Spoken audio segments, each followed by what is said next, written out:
정부가 코로나 확산 상황을 다음 주까지 지켜본 뒤 추가 방역 조치를 검토하겠다고 밝혔습니다. 감염 확산 위험이 높은 이번 주말 동안 이동과 여행을 자제해달라고 당부했습니다.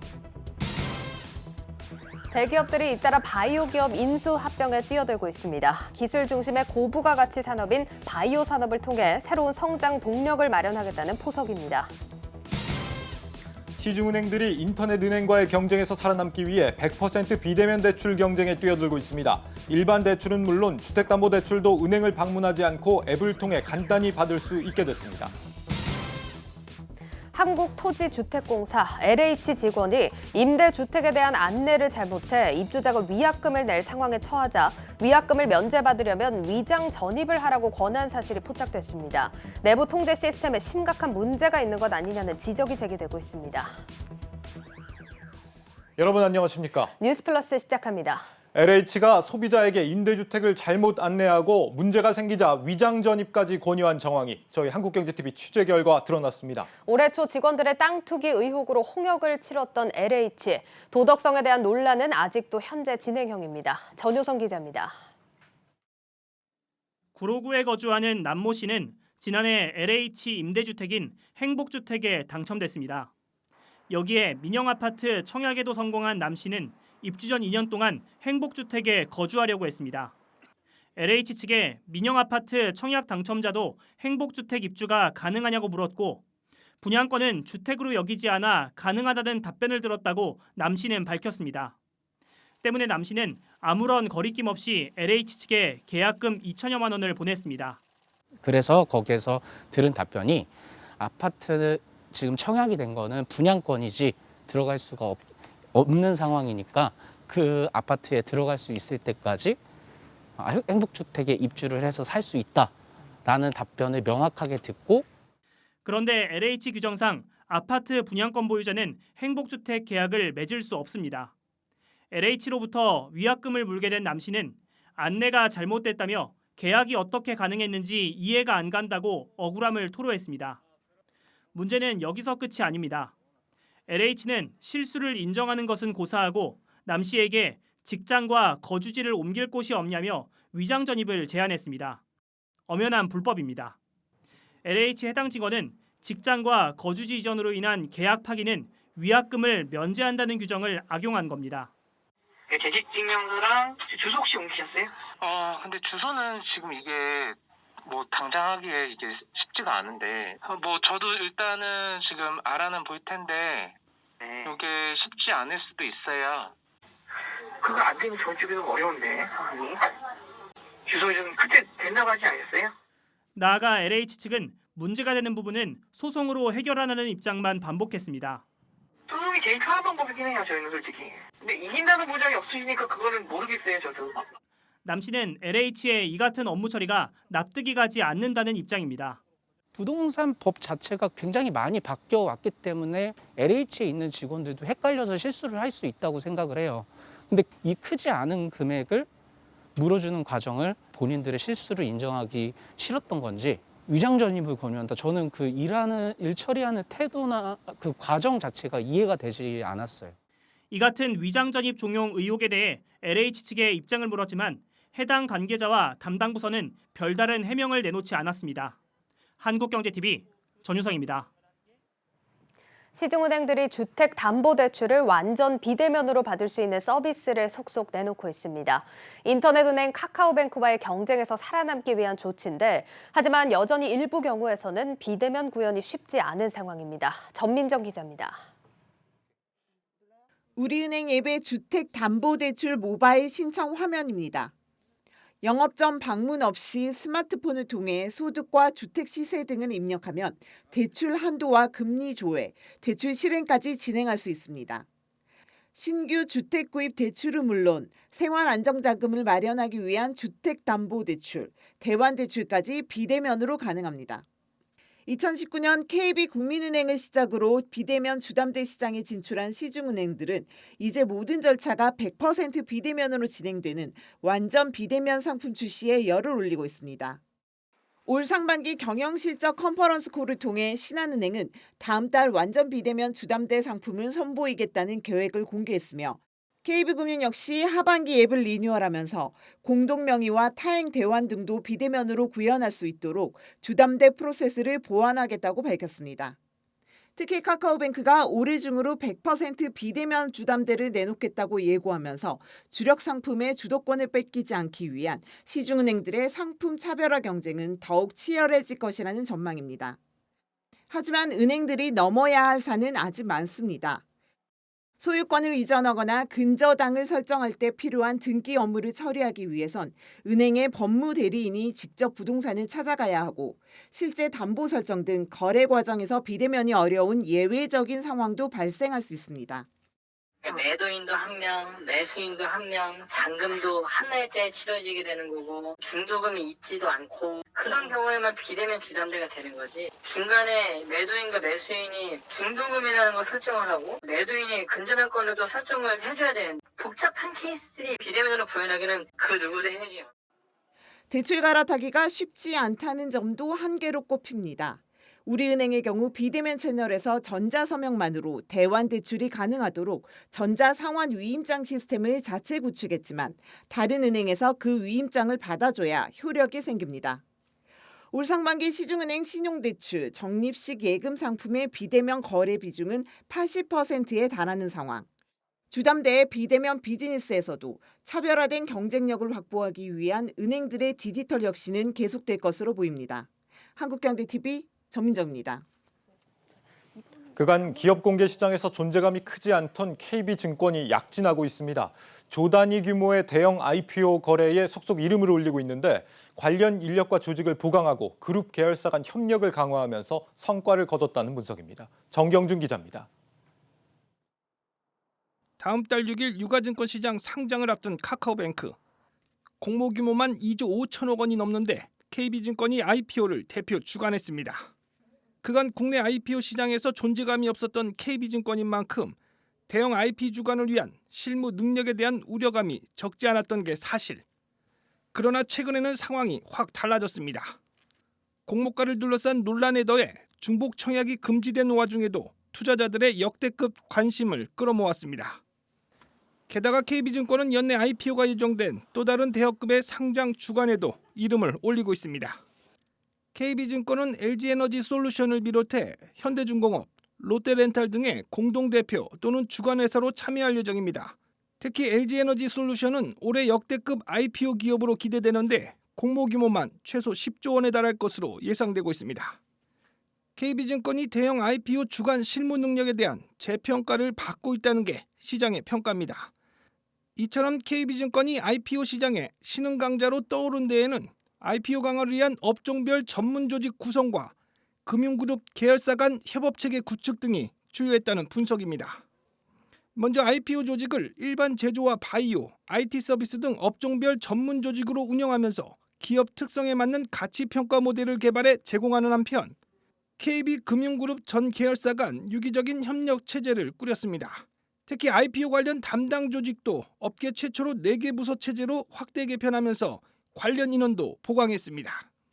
보면 섹터 전문화를 지향을 하면서 저희 내부적으로 실제로 이제 RFP가 예를 들어서 나오면은 저희 현업 부서인 ECM IPO 부서뿐만 아니고 리서치 센터라든지 아니면 커버리지 쪽 아니면 이제 세일즈 파트 그 부문 간의 어떤 유기적 협업 체계가 잘 구축이 돼가지고 카카오뱅크를 비롯해 대형 IPO 주관 이력 등을 차근차근 쌓아가면서 KB증권은 IPO 시장의 전통 강자인 미래에셋과 한국투자, NH투자증권 등 빅3와의 향후 치열한 대형 딜 수임 경쟁을 예고하고 있습니다.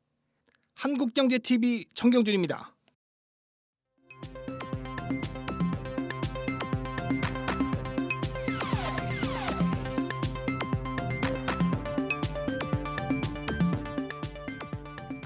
네, 경제 뷰포인트 시간입니다.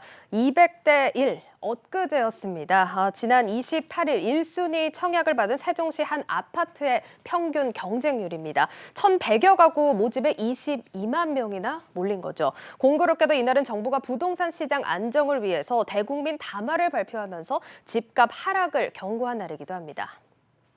지금은 불안감에 의한 추격 매수보다는 향후의 시장 상황, 유동성 상황, 객관적인 지표, 그리고 다수 전문가 의견 등에 귀 기울이며 진중하게 결정을 해 주셔야 할 때라고 보여집니다.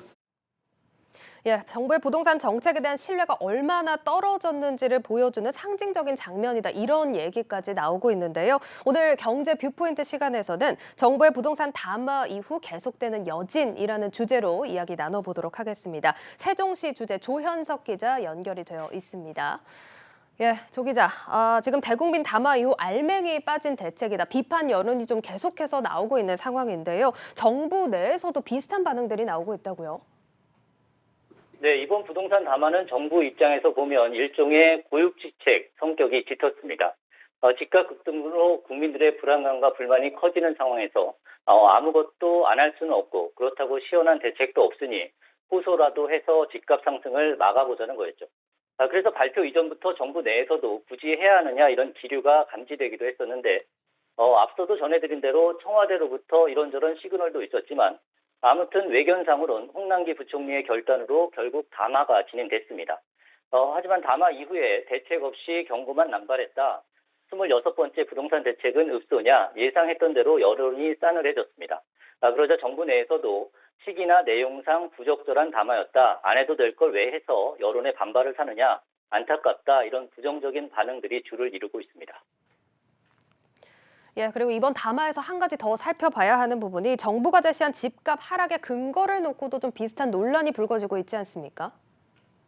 네, 정부는 집값 조정 가능성에 대해서 언급하는 게 단순히 직관에 의한 게 아니라 과거 경험이나 주요 관련 지표를 바탕으로 한 거다 이렇게 설명을 하고 있습니다. 그러면서 드는 예가 1997년의 외환위기나 2008년의 글로벌 금융위기입니다. 이때를 보면 서울 아파트 가격이 9에서 18% 정도의 조정을 받은 바 있다는 겁니다. 그런데 지금이 외환위기나 금융위기 같은 큰 경제 위기는 아니지 않느냐.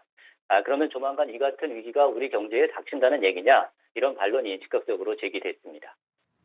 예, 지금 뭐 그렇지 않아도 홍남기 부총리가 평소에 우리 경제가 코로나19 위기를 잘 극복해 나가고 있다. 이런 얘기를 좀 자주 하지 않았습니까? 네, 최근에도 국제통화기금 IMF가 우리 경제 성장률 전망치를 상향 조정하니까 홍남기 부총리 페이스북에 국제사회가 우리 회복력을 인정했다 이렇게 글을 올리기도 했습니다. 그런데 부동산 시장을 평가할 때는 바로 경제 위기가 올 수 있다는 식으로 공포 분위기를 조성하니까 앞뒤가 맞지 않는다, 모순 아니냐 이런 지적이 나오고 있는 겁니다. 여기에 이번 정부 들어서 집값이 5억 원에서 10억 원으로 2배가 뛰었는데 앞으로 2, 3년 뒤에 10% 정도 조정된다고 해서 부동산 시장이 정상화되는 것도 아니지 않느냐 이런 냉소도 없지 않습니다. 예, 집값이 단기간에 급등했다는 점에서 부동산 시장의 고점이라는 게 틀린 말은 아닐 수 있지만 부동산 시장 안정을 위해선 정부의 정책 신뢰도를 높일 수 있는 방안은 무엇인지 정책 당국의 깊은 고민이 먼저 필요해 보이는 상황 같습니다. 자, 그럼 다음 주제로 또 이야기를 넘어가 보도록 하겠습니다. 최저임금에 대한 얘기인데요. 지난 12일 밤에 내년도 최저임금이 올해보다 5.1% 오른 시간당 9,160원으로 결정이 됐습니다. 다음 주 확정 고시를 앞두고 있는데 경영계가 이의 제기를 했군요. 네, 어제가 이의 제기 접수 마지막 날이었습니다. 경총과 중기중앙회, 소상공인연합회 등 경영계 3곳만 이의 신청서를 고용노동부에 제출했습니다. 최저임금위원회 회의 도중에 집단 퇴장하기도 했고 총파업 투쟁하겠다 이렇게 으름장도 났던 민주노총은 이의 제기를 하지 않은 것으로 확인됐습니다. 만족할 수준은 아니지만 그렇다고 이의 제기를 할 정도는 아니다 이렇게 판단한 것으로 보입니다. 예, 결국 경영계만 지금 최저임금 재심의를 요청했다라는 의미는 그만큼 받아들이기 무리한 수준이다라는 거겠죠? 네, 경영계는 최저임금 인상률이 과도하다, 최저임금과 직결된 소상공인들의 어려움을 충분히 고려하지 않았다는 점을 문제 삼고 있습니다. 결국 취약계층 고용에 부정적인 영향을 미칠 수밖에 없으니 재심의를 진지하게 검토해 달라는 겁니다. 또 우리나라 최저임금 수준이 중위임금 대비 60%를 넘어서서 선진국 최상위권에 도달한 상황인 만큼 추가적인 인상에 한계가 있다는 점도 고려해 달라고 요청했습니다. 예, 뭐 그렇다면 지금 같은 상황에서 어떻게 이의 제기가 받아들여질 가능성이 있을까요? 네, 고용노동부는 앞으로 2, 3일간 이의 신청서를 검토한 뒤 최저임금위원회에 재심의를 요청할지 여부를 결정하게 됩니다. 그런데 고용노동부를 취재해보면 이의 제기가 받아들여질 가능성이 현재로서는 낮은 상황입니다. 결정권을 쥔 안경덕 고용부 장관이 경영계의 이의 신청을 거부할 거라는 얘기인데요. 고용부 관계자는 재심의 요청을 하려면 최저임금 결정의 절차상 내용상 문제가 있어야 하는데 현재로선 큰 하자는 없는 것으로 판단하고 있다 이렇게 밝혔습니다.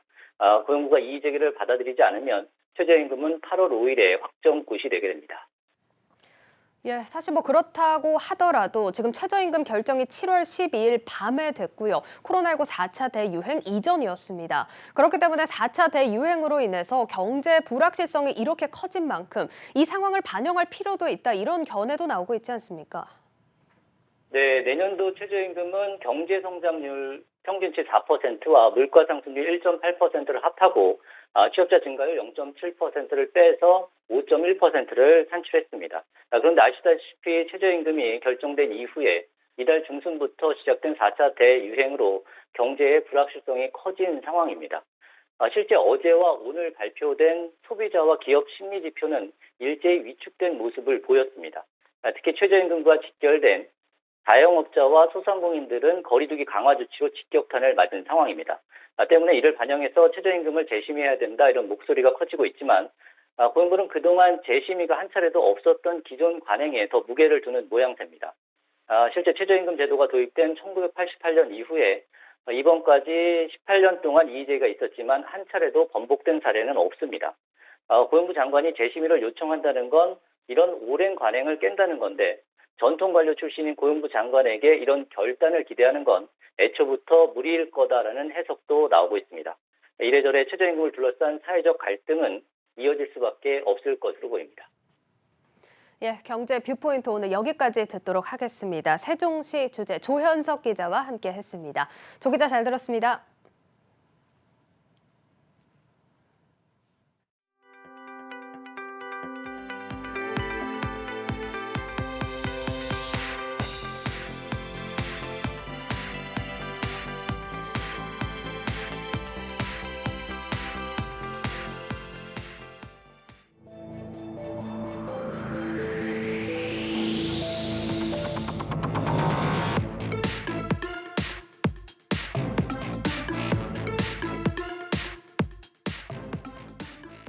요즘 바이오 산업에 눈독을 들이는 국내 대기업들이 부쩍 늘고 있습니다. 삼성과 SK에 이어 이 분야의 관련성이 적은 롯데나 GS까지 관련 기업 인수를 노리고 있는데, 지금까지와는 달라진 국내 바이오 산업의 위상을 실감케 합니다. 정재용 기자입니다.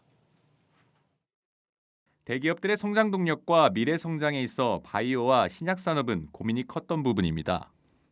최소 10년 이상 투자가 필요한 데다 성공하기 위한 리스크도 크다는 점에서 쉽사리 뛰어들지 못했습니다. 한화그룹을 비롯해 아모레퍼시픽, 코오롱 등이 일찍이 신약 개발 사업에 뛰어들었지만 사업을 아예 접거나 대폭 축소했습니다. 하지만 전 세계는 물론 국내 제약 바이오 시장이 꾸준히 성장하면서 앞서 성공한 사업을 인수하거나 연계된 사업과 시너지를 내려는 움직임이 활발해지고 있습니다. 최근 삼성과 LG, 신세계, GS 등은 보톡스로 알려진 보툴리눔 톡신 제재업체인 휴젤에 대한 인수를 검토하기도 했습니다. 휴젤은 중국 등 글로벌 시장 진출을 준비하고 있고 매분기 수백억 원의 매출을 올리는 국내 보톡스 1위 업체로 올라서고 있습니다. CJ제일제당은 미생물 사업에서 더 큰 효과를 내기 위해 마이크로바이옴 기술업체 천랩을 약 1,000억 원에 인수하기도 했습니다. 30년 넘게 투자를 이어온 SK와 10년 만에 세계 최대 바이오 위탁 생산업체를 키워낸 삼성의 사례는 대기업들에게 있어 바이오 사업의 교과서가 되고 있습니다. 미래 성장 사업으로 분류되는 바이오에 대한 투자자들의 관심이 크고 기업 가치 상승에도 유리한 점이 작용한 것으로 분석됩니다. 관련 사업에 경험이 없는 현대백화점과 롯데가 바이오 기업 인수에 나서는 등 신성장 동력 발굴에 나선 배경입니다. 이전의 M&A는 회사 내부에서 뭔가 R&D를 하는데 그게 부족한 부분을 들어오는 M&A가 가장 컸던 것 같아요. 지금 보면 어떤 M&A가 이루어지고 있냐면 성숙된 산업, 그러니까 상장사이거나 그래도 뭔가 검증된 회사들을 이제 M&A 하면서 큰 기업들이, 자금력 있는 큰 기업들이 진행을 해가고 있는데, 막대한 자금력을 갖춘 대기업들이 관련 사업에 뛰어들면서 바이오 인수합병 시장을 뜨겁게 달구고 있습니다. 한국경제TV 정재용입니다. 제약 바이오 업계 M&A 열풍, 성장기업부 신동호 기자가 좀 더 자세히 전해드리겠습니다. 신 기자, 최근 들어서 이제 국내 대기업들이 이 분야 M&A에 대거 뛰어드는 것 같은데 이유가 어디에 있을까요? 네, 아무래도 국내 같은 경우에 자원이 한정된 그런 상황에서 기술 중심의 고부가치 사업을 찾을 수밖에 없고요. 그 중에서 이제 특화된 기술의 중심에 이제 바이오 산업이 이제 그 중심에 있다는 게 전문가들의 설명입니다. 이 M&A 성사 여부를 떠나서 뭐 삼성그룹이라든지 아니면 신세계그룹이 이제 검토를 했다는 것 자체만으로도 이 바이오 산업이 최근에 얼마나 좀 유망하고 성장성이 있냐 뭐 이런 걸 보여줄 수밖에 없을 것 같은데요. 성장성이 유망한 산업 가운데 규모가 큰 산업으로는 이 제약 바이오를 빼놓을 수밖에 없습니다. 빼놓을 수 없는데요. 이제 글로벌 제약 바이오 시장 규모는 표를 보시면은 한 1,400조 정도의 규모입니다. 이 자동차나 반도체의 시장 규모를 합친 것보다도 크다고 볼 수 있죠. 또 매출 규모로 사례를 들자면은요. 이 코로나 백신이라는 특수성이 있지만 화이자가 올해 코로나19 백신 매출로만 약 38조 원의 매출이 예상된다고 합니다. 엊그제 발표한 이 SK 하이닉스의 실적을 봤었을 때 올해 전체 예상 매출이 39조 원 정도 되는 것을 보면은 이 화이자 같은 경우 이 단일 코로나 백신으로만 약 38조 원을 매출을 올릴 것으로 예상이 되는데 SK 하이닉스와 비교했을 때 이 전체 매출과 비교했을 때 이 동등하다는 걸 보면은 이제 바이오 산업이 얼마나 유망한가 뭐 이거를 또 볼 수 있을 것 같습니다. 이 제조업은 여러 가지로 한계가 따르기 때문에 대기업의 바이오 산업 진출은 앞으로도 꾸준히 이어질 것으로 예상이 됩니다. 이 대기업의 바이오 산업 진출에 대해서는 고무적으로 보고 있다는 게 또 업계의 중론이기도 합니다.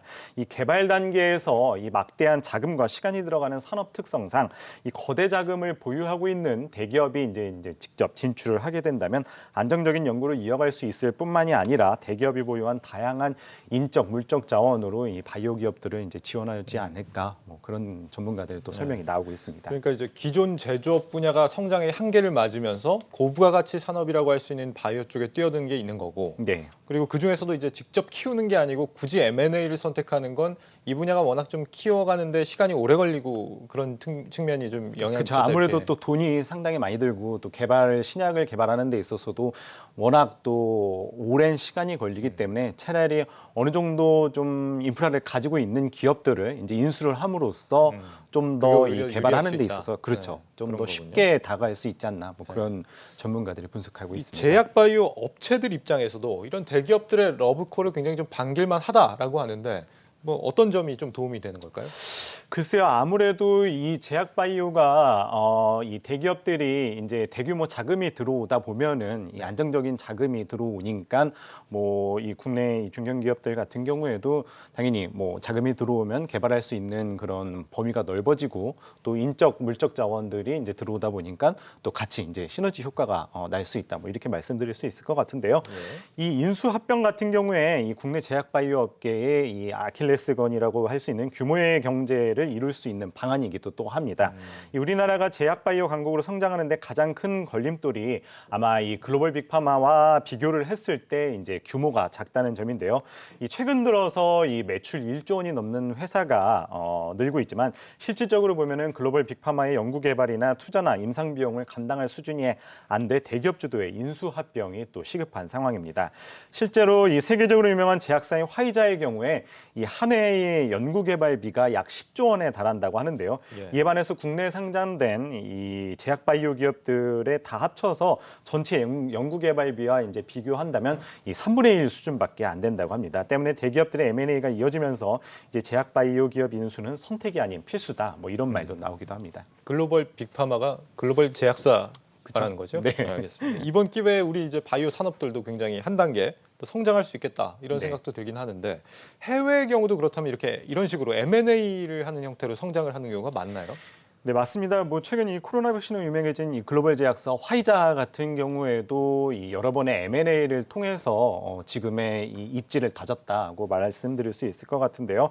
이 지난 1999년만 해도 이 업계 14위에 불과했지만 뭐 워너앤번트 제약이나 파마시아, 뭐 와이어스 등의 이 제약사들을 잇따라 인수를 하면서 지금과 같은 이 세계 최대 제약 회사가 된 겁니다. 또 가까운 일본의 제약사들도 이 M&A를 통해서 이 일본도 또 제약 바이오 산업이 상당히 성장할 수 있었다 이렇게 말씀드릴 수 있을 것 같은데요. 작년 기준으로 글로벌 50대 제약사를 살펴보면은 이 일본 제약사가 9곳이나 이 글로벌 제약사 50대 제약사 안에 들어있는데요. 이 제약 강국이라 불리우는 독일이 4곳에 불과하고 또 스위스가 2곳이 50위 안에 이름을 올린 것을 감안하면은 일본이 이제 상당히 이 제약 산업이 발달했다 이렇게 말씀드릴 수 있을 것 같습니다. 이 일본에서 세계적인 제약사들이 나올 수 있던 배경이 바로 이 M&A를 통한 이 성장이라고 말씀드릴 수 있을 것 같습니다. 일본이 1위 제약사죠. 다케다의 경우에도 미국이나 스위스, 벨기에 등의 제약사를 인수를 해서 글로벌 10위에 올랐고요. 일본 내 2위인 아스텔라스라는 기업 역시 이 M&A를 기반으로 해서 상당히 성장을 했다. 말씀드릴 수 있을 것 같습니다. 또 최근이었죠. 지난 2019년에 이 브리스톨 마이어스 스쿱이라는 제약사가 희귀 난치 질환 신약을 개발하기 위해서 우리 돈으로 약 한 83조 원의 자금을 들여서 이 셀진이라는 회사를 인수를 해서 또 제약바이오 업계에 큰 이슈를 몰고 오기도 했습니다. 그렇군요. 그 세계적인 사례를 보면 제약바이오 산업의 성장에는 어떻게 보면 M&A는 거의 필수적이다 이렇게 이해를 해볼 수 있을 것 같습니다. 네, 맞습니다. 앞서 이 분야에서 이제 경험이 없는 그런 대기업들조차도 이 분야에 진출을 하고 있다는 얘기를 들어봤는데 같은 바이오 분야 안에서도 기업들끼리 서로 이렇게 인수를 추진하는 이런 것도 좀 활발하다면서요? 중견 중소기업들끼리? 네, 맞습니다. 가장 이슈가 된 게 이 최근에 그 신라젠을 인수한 이 M2N이라는 회사가 이제 신라젠을 인수한 게 좀 이슈가 됐었는데요. 네. 지난해 미국 바이오 업체 그린파이어 바이오를 인수를 하면서 이 바이오 사업에 발을 들인 M2N이 이 신라젠의 팩사백 임상을 지원하는 한편 또 신규 파이프라인과 후보 물질을 차례로 도입해서 이제 신라젠을 정상 궤도에 올린다는 방침인데요. 얼마 전에 또 아미코젠이라는 회사가 국내 마이크로바이옴 시장의 성장성을 눈여겨보면서 국내 이 마이크로바이옴 1호 상장 기업의 비피도라는 기업의 지분을 30%를 인수를 하면서 경영권을 손에 쥐었죠. 아미코젠은 이 마이크로바이옴과 엔돌라이신 플랫폼 기술을 바탕으로 이 차세대 신약 개발 신사업을 가속화하는 한편 또 건강기능식품으로도 또 사업을 확대한다는 방침입니다. 또 셀트리온은 그 항체 약물 접합체 개발사인 영국의 익수다 테라퓨틱스를 인수를 해서 이 차세대 항암 신약 개발에 나서기로 했습니다. 이 최근에는 아직 상장을 하지 않는 회사, 그 진단 키트로 유명한 회사죠. SD 바이오센서 같은 경우에도 상장 전부터 이제 M&A를 적극적인 M&A를 통해서 사업을 좀 확대해 나가겠다 이렇게 말하기도 했는데요. 자세한 이야기 이육은 SD 바이오센서 대표 이야기 듣고 오겠습니다. 시장 포텐셜이 큰 유럽, 남미, 그리고 미국, 중국 등 제조 기반을 둔 유통업체를 M&A를 계획하고 있습니다. 이를 통하여 우리 제품의 유통을 강화할 예정입니다. 그리고 우리가 가지고 있지 않은 그 진단 기술에 대한 회사들에 대한 M&A도 추가적으로 검토하고 있습니다. 이렇게 바이오 기업들끼리 서로 M&A를 하는 경우는 주로 어떤 목적 때문이다라고 봐야 되는 걸까요?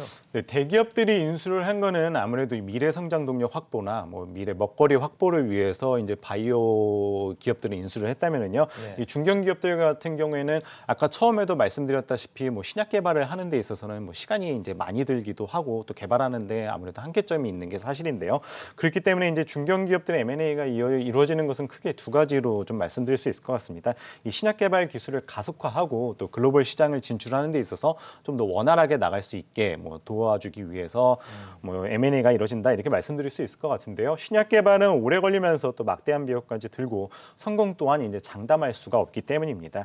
그렇기 때문에 유망한 기술과 물질을 보유한 이 업체를 인수를 하고 또 비슷한 사업을 영위하는 업체 간의 합병으로 신약 개발에 이 시너지를 꾀하는 것이 합리적이라고 판단을 해서 이 같은 M&A가 또 활발히 이루어진다고 설명해 드릴 수 있을 것 같습니다. 이번 주에 이제 정부가 국가 핵심 전략 기술이라고 해서 그 중에 하나로 이제 백신을 꼽았거든요. 그렇게 이런 분야에서 이제 연구 개발이나 시설 투자 같은 걸 하게 되면은 약간 세제 혜택도 주고 이런 계획도 발표를 한 걸로 알고 있는데 이런 흐름들을 감안한다면 이제 바이오 제약 분야에서의 어떤 이 업계를 좀 뛰어들려는 그런 움직임은 앞으로도 또 가속화될 수 있겠다는 생각도 듭니다. 업계 내에서도 당분간 이런 M&A 흐름이 계속 이어질 수밖에 없겠죠. 그렇죠. 아무래도 말씀하신 것처럼 정부가 그렇게 세제 지원이나 이런 여러 혜택을 준다면은 당연히 M&A가 좀 더 활발히 이루어질 수밖에 없고요. 계속 말씀을 드렸지만은 이 M&A라는 흐름이라는 게 결국엔 이 글로벌 시장으로 나아가기 위해서 어떻게 보면은 이제 필수이기 때문에 정부의 이 지원책과 맞물려서 또 중견기업이나 대기업들이 이제 바이오 기업에 좀 더 뛰어든다거나 뭐 활발히 이제 인수가 이루어진다면 아무래도 그 산업이 좀 더 성장할 수 있지 않을까 뭐 그런 생각이 드는데요. 이 올해 들어서 지난해부터죠. 이 코로나19 팬데믹 이후에 일부 업체들이 이제 이 막대한 좀 현금을 이제 창출을 했단 말이죠. 그렇기 때문에 이 확보한 자금으로 이 몇몇 기업들이 국내 또는 해외 업체들을 좀 인수를 하려고 노력하는 것이 이제 보이는 것이 사실입니다. 이제는 이 전통 제네릭으로 말하는 살아남기 어려워진 것이 사실입니다. 제약사들 입장에서도요. 그래서 M&A를 통해서 외형을 키우는 것은 물론이고 인수기업의 이 기술력을 골고루 흡수를 해서 또 기존 사업과 이 시너지 효과를 내야 한다는 것이 이제 전문가들이 이야기를 하고 있고요. 업계에서는 아무래도 이 M&A 흐름에 최근에 이 흐름에 맞춰서 올 하반기에 이 1조 원 규모 미만의 이 중소 중견 기업들의 M&A가 이루어지지 않을까 뭐 또 이렇게 또 업계에서는 보고 있습니다. 알겠습니다. 성장기업부 신동호 기자였습니다. 잘 들었습니다.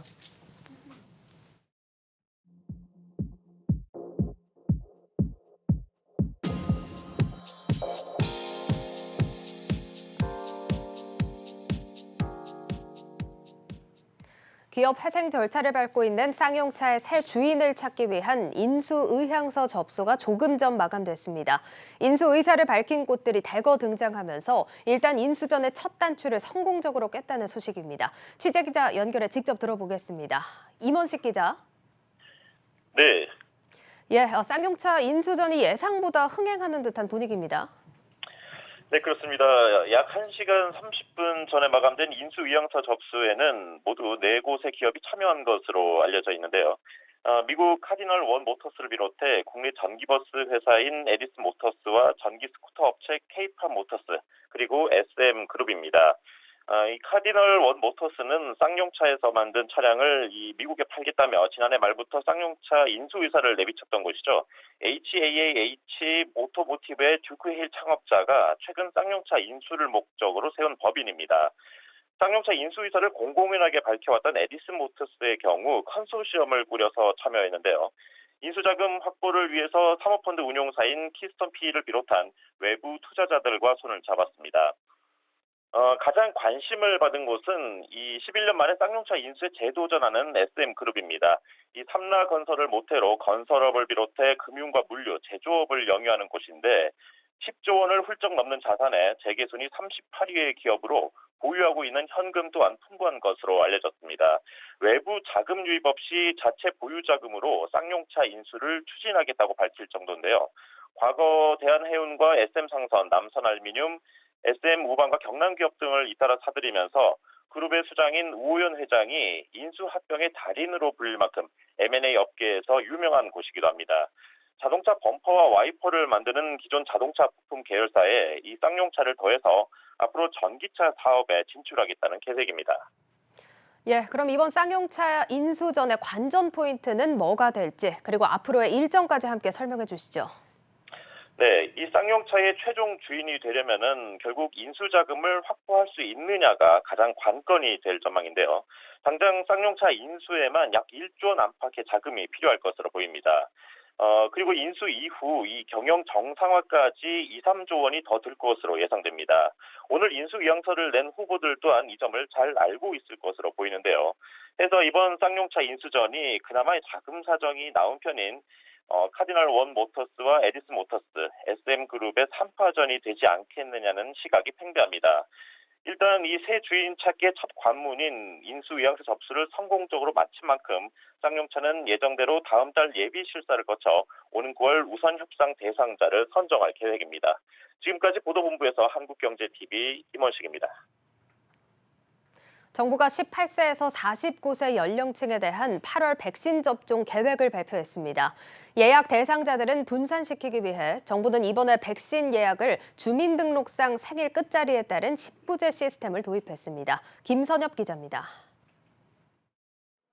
18세에서 49세 연령층 전체 2,200만 명 가운데 의료인과 사회필수 인력 등 우선 접종이나 잔여 백신으로 접종을 마친 인구는 500만 명. 코로나19 예방접종 대응 추진단은 이들을 제외한 나머지 1,700만 명을 대상으로 한 8월 접종 계획을 오늘 발표했습니다. 본격적인 접종은 8월 26일부터 9월 30일까지 시행되고 사전 예약은 8월 9일부터 18일까지 진행됩니다. 정부는 이달 초 50대 접종 사전 예약 당시 먹통 사태를 되풀이하지 않기 위해 이번엔 사전 예약 10부제를 도입했습니다. 주민등록상 생일 끝자리가 예약 당일과 일치해야 하는데 예를 들어 사전 예약이 시작되는 9일에는 생일 끝자리가 9일, 19일, 29일인 대상자들에 한해 예약이 가능합니다. 해당 날짜별 예약 대상자는 당일 오후 8시부터 다음날 오후 6시까지 예약이 가능합니다. 사전 예약 시 원하는 날짜와 시간대를 택할 수 있습니다. 10부제 첫날 예약한 사람들이 특정 날짜나 시간대를 선점하는 걸 방지하기 위해 정부는 접종일 시와 의료기관별 예약 가능한 물량을 균등하게 배분했다는 설명입니다. 사전 예약 시에 대상자를 분산시키고 대기 시간을 최소화하여 불편을 해소시키며 모두가 동등한 기회를 가질 수 있도록 오는 8월 국내에 도입 예정인 백신은 총 2,860만 회분입니다. 모더나 백신은 7월 공급이 연기됐던 196만 회분을 포함해 1,046만 접종 회분이 공급될 예정입니다. 모더나 공급량이 대상자 수보다 적은 만큼 40대 이하 연령층에 대한 접종엔 화이자와 모더나 백신이 활용될 계획입니다. 그러나 공급 불안이 해소되지 않아 본인이 어떤 백신을 맞게 될지는 현재로선 불투명한 상황. 다만 전 세계적으로 백신 수급 상황이 불확실한 상황이어서 백신의 구체적인 공급 시기에 대해서는 불가피하게 일정이 변경될 가능성은 남아있는 그런 상황입니다. 오는 9월까지 전체 국민 70%에 대해 최소한 1차 접종까지는 마치겠다는 게 정부의 목표이지만 이번에도 계획이 변경될 수 있다는 불안감은 가시지 않고 있습니다. 한국경제TV 김선엽입니다. 맥주 판매 성수기인 한여름, 주류 업계에 때 아닌 비상이 걸렸습니다. 무더위로 술을 찾는 사람이 많아질 법도 하지만 문제는 코로나 탓에 판매처가 줄고 있다는 겁니다. 방서우 기자입니다. 짧은 장마가 물러가고 무더위가 기승을 부리면서 여름 성수기에 접어든 주류업계. 하지만 코로나19 4차 대유행으로 사회적 거리 두기가 강화되면서 매출이 뚝 떨어졌습니다. 통계청에 따르면 음식점업과 주점업 생산지수 증감률은 5월 들어 마이너스로 돌아섰습니다. 전체 주류 판매 중 업소용이 차지하는 비중도 45%에서 36%로 크게 감소했습니다. 문제는 이 같은 추세가 당분간 이어질 것이라는 점입니다. 하이트진로의 맥주 매출은 올해 2분기에 이어 3분기에도 역성장을 이어갈 전망이며 롯데칠성음료 역시 내년은 돼야 맥주 부문의 손익분기점 돌파가 예상됩니다. 소주 부문도 부진하기는 마찬가지인데 특히 롯데칠성의 경우 연간 소주 매출이 최근 3년 내 최저치를 기록할 전망입니다. 사회적 거리두기 강화로 인해서 사람들이 많이 모이지 않고 있고요. 영업시간 규제를 많이 받고 있습니다. 가정용 채널 시장은 좋았는데 음식점 채널, 업소용 채널 시장이 굉장히 부진했습니다. 그래서 가정용 채널에서 수요가 늘긴 했지만 업소용 채널에서 하락한 게 더 컸기 때문에 주류 회사들은 당분간 업소용 주류 매출 감소가 불가피할 것으로 보고 가정시장 공략에 나섰습니다.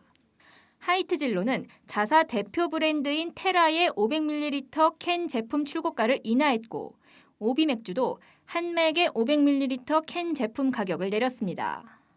캔맥주 가격만 내렸다는 것은 그만큼 가정용 시장 공략이 급하다는 의미입니다. 롯데칠성은 아예 다른 브랜드의 생산 공장을 자처하고 나섰습니다. 제주맥주와 곰표 밀맥주에 이어 두 곳을 더 추가할 예정입니다. 홈술 문화 확산과 함께 수제맥주 시장이 커진 영향입니다. 전문가들은 도매상을 통해 대량으로 판매되는 업소용에 비해 소량으로 팔리면서 마케팅도 까다로운 가정용 주류 매출만으로 의미 있는 실적 개선을 이끌어내기는 어렵다고 지적했습니다. 한국경제TV 방서우입니다. 이슈 키워드 시작하겠습니다. 첫 번째 소식 살펴볼까요?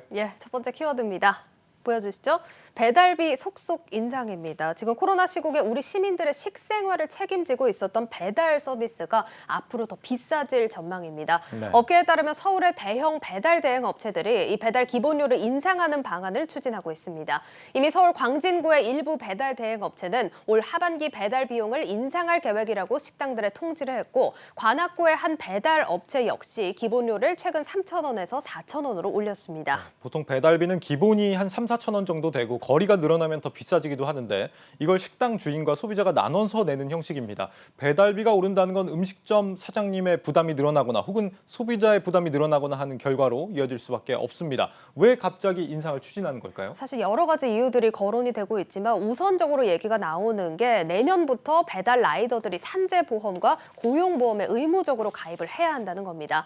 이렇다 보니까 인건비 부담이 커졌다는 게 배달 업체들의 설명이고, 또 최근 배달 라이더 유치 경쟁까지 치열해지면서 인건비가 오르고 있다는 거죠. 네, 결국에는 우려했던 일이 현실로 다가온 것 같습니다. 요즘 배민과 쿠팡이 단건 배달이라고 하죠. 한 번에 한 건씩만 배달을 빠르게 진행하는 서비스로 경쟁하고 있는데 이걸로 라이더가 부족해질 것이다, 배달비가 비싸질 것이다, 이런 우려가 이미 있었습니다. 예, 그렇습니다. 지금 업계에서는 당장 여름철에는 배달 수요가 많아서 배달비 인상을 하지 않는다 하더라도 앞으로 매출이 줄어들게 되면 전국 각지에서 배달 수수료 인상을 단행하게 될 거라고 보고 있습니다. 이 과정에서 일부 식당의 경우 메뉴 가격을 올리는 식으로 배달비 부담을 회피하려는 경우도 생길 수 있다, 업계는 예상을 하고 있습니다. 결국 소비자의 부담으로 이어질 가능성이 높다는 겁니다. 사고 위험이 많은 라이더분들 산재보험 가입을 의무화한 건 당연히 필요한 조치라고 할 수 있겠죠. 하지만 과연 그렇게까지 빠른 음식 배달 소비자들에게 필요할까요? 이 업계 내 경쟁 때문에 불필요하게 소비자 부담이 늘어나는 건 적절치 않아 보입니다. 다음 소식 알아볼까요? 예, 다음 키워드 보시죠. 네이버 쇼핑도 정기 구독입니다. 이 네이버가 구독 서비스를 쇼핑으로 가져왔다고 합니다. 네이버 쇼핑에서 원하는 날짜에 정기적으로 상품을 받을 수 있는 정기 구독 서비스가 신설된 겁니다. 실제 소비자들이 서비스를 이용하는 건 다음 달 중순쯤이 될 것으로 보입니다. 그간 네이버의 구독 서비스 하면 웹툰이나 영화 아니면 언론사 구독 정도였는데 쇼핑의 구독 서비스가 생긴 건 좀 새롭네요. 예, 그렇습니다. 네이버 같은 경우는 스마트 스토어 판매자들이 정기 구독 고객에 대해서 사전 알림과 자동 결제, 또 배송 주기 설정 기능을 활용할 수 있게 했습니다. 현재 이용 가능한 분야는 생필품과 식품, 또 키즈, 뷰티, 디지털, 건강, 꽃 배달 카테고리입니다. 이번 정기 배송 서비스가 가져올 수 있는 변화라면 어떤 게 있을까요? 우선 네이버 쇼핑의 판매자 중에는 소상공인들이 상당히 많은데 이분들이 자체적으로 정기 배송 관리를 한다는 게 쉽지가 않겠죠. 판매자들에게 상당한 편의성을 제공하게 됐다는 의미가 있습니다. 또 네이버는 AI를 통해서 구독자의 패턴과 또 취향에 맞춘 상품들을 추천하기 쉬워지고, 그 과정에서 자체 운영 중인 멤버십과의 연계를 강화해서 시너지를 내겠다는 전략으로 보입니다. 쇼핑을 구독하면 네이버의 다른 서비스 이용해서 혜택을 주거나 하는 식이 되겠네요. 충성 고객을 늘릴 수 있는 기회가 될 텐데 빅테크 기업들은 쇼핑 분야에서도 역시 좀 기술력으로 승부를 하는 것 같습니다. 예, 그렇습니다. 이번 정기 구독과 함께 네이버 쇼핑이 내놓은 인공지능 하이퍼 클로바 역시 주목할 만한데요. 쇼핑할 때 복잡하고 어려운 상품 정보를 이 직관적인 한 줄로 요약을 해서 노출해주는 기능을 제공한다고 합니다. 예를 들어서 코인 지갑, 상품 코드 땡땡땡땡 블랙 이렇게 긴 상품명이 있다면 아이들의 안전을 위한 코인 지갑 이렇게 간단하게 교정을 해서 보여주는 식입니다. 하이퍼 클로바는 또 수천, 수만 개씩 달려있는 쇼핑 리뷰 역시 한 줄로 요약해주는 서비스도 제공할 예정입니다. 네, 그 외에도 네이버 파이낸셜을 통해서 스마트 스토어 판매자들에게 대출도 제공하고 있는데 여기서도 AI 신용관리 기술이 적용 중이라고 하죠. 기술로 말미암아 온라인 유통 공룡으로서 네이버의 지위가 한층 더 탄탄해지지 않을까 싶습니다. 오늘은 여기까지만 들을까요? 예, 그러시죠. 네, 이슈 키워드였습니다.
풀어보는 증시 시간입니다. 오늘은 증권부 오민지 기자와 함께 할 텐데요. 자, 이번 주에도 이슈가 참 많은 한 주였습니다. 자, 먼저 종목별로 이슈 한번 살펴보도록 하죠. 오 기자 어서 오세요.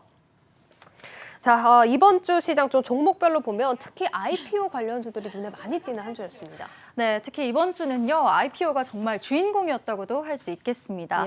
이 월요일과 화요일이었죠. 카카오뱅크 공모주 일반 청약에 있었습니다. 186만 명이 넘는 투자자들이 몰렸는데요. 혹시 앵커도 참여하셨나요? 사실 뭐 저희는 자유롭게 참여할 수는 없는 상황이니까 주변에서 하는 것만 지켜봤죠. 네, 제 주변에서도 다들 많이 참여하셨더라고요. 예. 이 카카오뱅크 청약으로 공모주 시장의 열기를 다시 확인할 수 있었는데요. 이 청약 말고도 상장 이후에도 기록적인 상승률을 보인 종목이 있었습니다. 이 증강현실 플랫폼 기업인 맥스트입니다. 이 맥스트는 27일 코스닥 상장 후에 사흘 만에 수익률이 300%를 돌파하면서 이 공모주의 위력을 또 보여줬습니다. 예, 맥스트 얘기 또 빼놓을 수가 없는데 따상상상 정말 오랜만에 발음을 해보는 것 같습니다. 맥스트가 여태까지는 좋았는데 오늘은 어땠습니까? 오늘은 좀 주춤하다가 부합에 장을 마쳤습니다. 오늘 장중 내내 상승과 하락을 좀 번갈아 보이다가요. 종가는 어제와 같은 65,900원에 결정됐습니다. 이 어제와 같은 수준에서 종가를 보였지만요. 15,000원이었던 공모가와 비교하면 대단한 기록이라고 할 수 있습니다. 예, 그렇습니다. 뭐 오늘은 시장 분위기도 좀 한몫했다라는 생각이 드는데요. 이렇게 카카오뱅크와 맥스트 청약 열기가 뜨거운 한 주였다는 점 정리를 해봤습니다. 자, 그럼 저희가 다음 주 전망도 한번 쭉 살펴봐야겠죠? 네, 빠르게 좀 정리를 해드리겠습니다. 세 가지 키워드로 한번 정리해봤는데요. 첫 번째 키워드는 먼저 IPO 슈퍼위크 본격화입니다. IPO 슈퍼위크. 다음 주에도 이제 상장 기업들이 또 만나봅니다. 네, 이 업계는 IPO 슈퍼위크라고 표현할 만큼 기대감이 큰데요. 이 슈퍼위크의 시작은 이번 주였지만 본격화는 바로 다음 주라고도 할 수 있습니다. 이번 주 청약이 진행된 카카오뱅크가 다음 주 금요일이죠. 8월 6일 상장을 합니다. 이 투자자가 많이 몰린 만큼 이 상장 당일 주가 흐름도 살펴보셔야겠습니다. 예, 카카오뱅크 상장이 당장 다음 주입니다. 주가 향방에 대해서는 다만 좀 얘기가 많이 나오고 있지만 그래도 기대를 갖고 또 지켜보시죠. 자, 그리고 또 얘기를 해봐야 되는 게 크래프톤입니다. 다음 주에 또 이루어지죠, 청약이. 네, 또 다른 대여급이죠. 크래프톤의 공모주 일반 청약이 다음 주에 예정돼 있습니다. 어제 크래프톤의 공모가가 결정됐는데요. 역시나 공모가 희망밴드 상단인 49만 8천 원에 결정됐습니다. 예. 이번 청약으로 공모액은 4조 3천억 원 규모고요. 예상 시가총액은 24조 원입니다. 공모액을 기준으로는 역대 2위 규모라고 하네요. 예상 시가총액이 24조에 육박하는 금액이 거론이 되고 있습니다. 크래프톤 청약 일정이 정확히 어떻게 되나요? 다음 달 2일과 3일, 그러니까 월요일과 화요일에 예정돼 있습니다. 예. 대표 증권사는 미래에셋증권이고요. NH투자증권과 삼성증권으로도 참여가 가능합니다.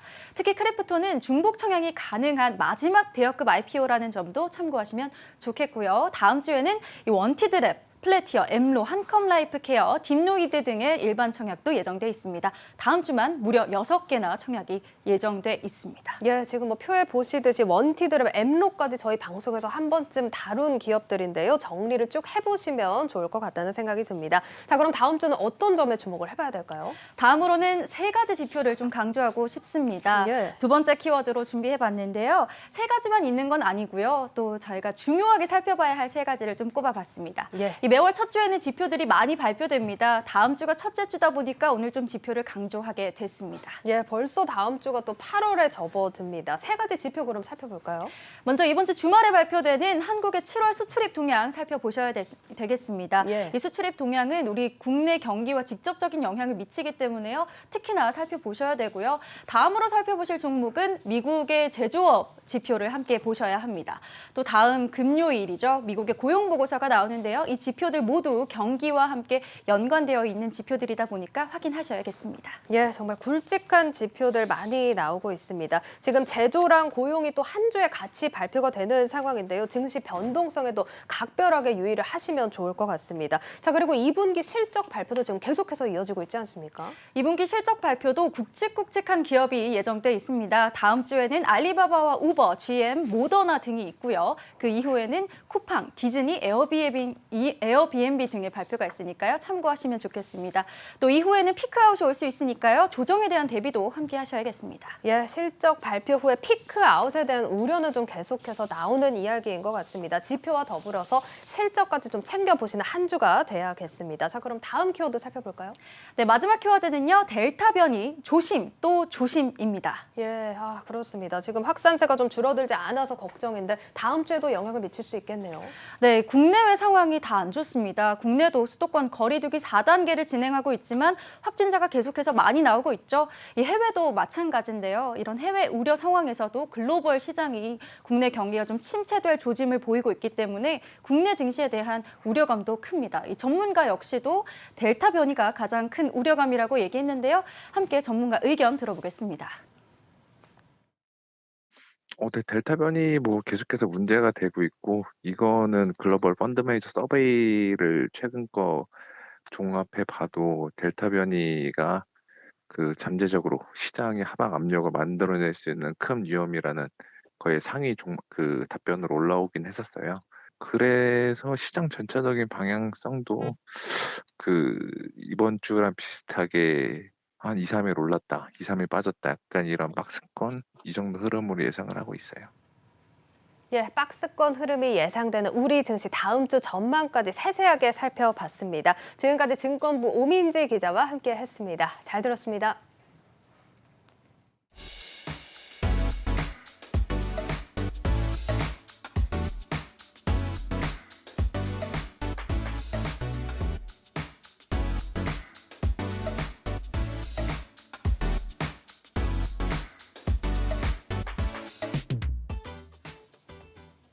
뉴스플러스를 마치겠습니다. 여러분 고맙습니다.